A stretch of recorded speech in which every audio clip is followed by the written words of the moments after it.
তেল দেওয়া হইতেছে, দেখেন তেলটা হালকা করে দিতে হবে আসলে পরিমাণ মতো। না সমস্যা নাই, একটু বেশি হইলেও সমস্যা নেই এই মুহূর্তে।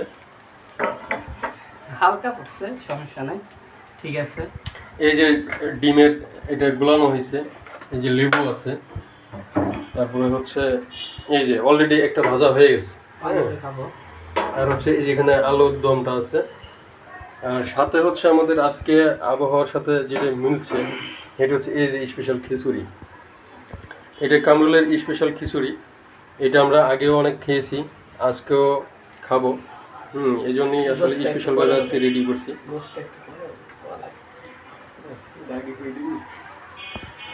আর হচ্ছে এটার সাথে হচ্ছে আমাদের মাংসটা থাকবে আর হচ্ছে ডিমটা, তবে আজকের স্পেশাল হচ্ছে এই ডিমটাই। এই ডিম রান্নাটা আসলে খুবই চমৎকার। এই যে দেখেন কীভাবে দিতে, হ্যাঁ হ্যাঁ সুন্দর, একদম সুন্দর, দারুণ।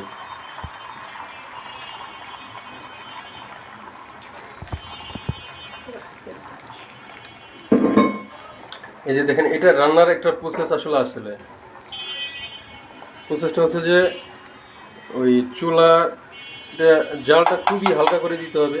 আর এই যে উপরে যে এগুলো হচ্ছে টিমার, এই যে টিমারগুলো হয়েছে এই টিমারগুলো গালাই দিতে হবে, গালে দিয়ে পূরণ করে দেওয়া হবে। হ্যাঁ হ্যাঁ, এই যে দেখছেন ঝাঁকি মাছ, এই যে দেখেন এই জালটা কমাই দিতেছে চুলা।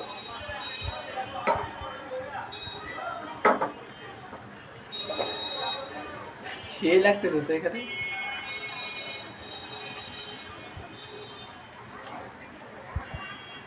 দেখেন এই যে খিচুড়ি, এই যে ডিম আলু, এটাই আমাদের স্পেশাল খাবার। এই যে বিট লবণটা দিচ্ছে হালকা, লেবুর ফোঁটা বলতে, আচ্ছা সরি, এটা আসলে লেবু দিচ্ছে হালকা, এটা আমি খাবো না।